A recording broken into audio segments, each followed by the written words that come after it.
Hii ni aina ya nyanya inaitwa dhahabu. Kama unavyoiona jina lake linajisadifu yenyewe nyanya ilivyo. Hii ni dhahabu kweli, na hii ni nyanya ambayo kama nilivyokuambia, unapovuna leo hata unavyohifadhi ndani inakaa ndani ya wiki 3 mpaka wiki 4 bila kutokuharibika. Ni nyanya ambayo ina ganda gumu, ina nyama nyingi. Na unavyoona hapa uzaaji wake ulivyo, nyanya ambayo imezaa vizuri na bado inaendelea kuzaa. Uwezo mkubwa wa kuhimili changamoto za magonjwa makorofi. Kama mnavyoona ni nyanya ambayo ina promise, inaendelea kukua vizuri. Na kama unavyoona hapa ilivyo, toka tumeanza maonyesho hatujaonyeshelea. Tukiwaambia ni mbegu ambayo inafanya vizuri kwenye mazingira yenye ukame.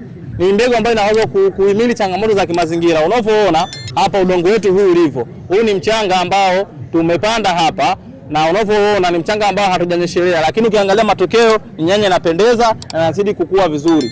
Unavyoona hii mbegu matokeo yake yote, uzaaji wake, na inazaa kwa stepu. Inazaa ngazi kwa ngazi. Ngazi ya kwanza, ngazi ya pili, ngazi ya 3. Hii ni mbegu bora kwa mapato mazuri. Usianze kuhangaika kuanza kutafuta ni mbegu gani ambayo utakuwa kulima kwenye maeneo ya Pwani na maeneo mengine. Pwani tunajua au Dar es Salaam tunajua hatuna udongo, sisi tuna kichanga. Lakini ukiangalia matokeo ya mbegu zetu zote ulizoziona kwenye maonyesho haya Sabasaba ni zimefanya vizuri. Ishu kubwa ni kwamba ni mbegu ambazo zina uwezo mkubwa na kuhimili changamoto, na pia zinafanya vizuri kwenye mazingira tofauti. Unaweza ukajionea asili au uhalisia wa hizi mbegu zilivyo, na bado inaendelea.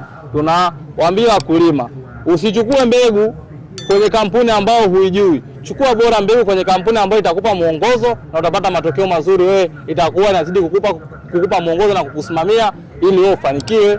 Mbegu bora kwa mapato mazuri, mapato yenyewe ndo haya hapa tunajionea wakulima.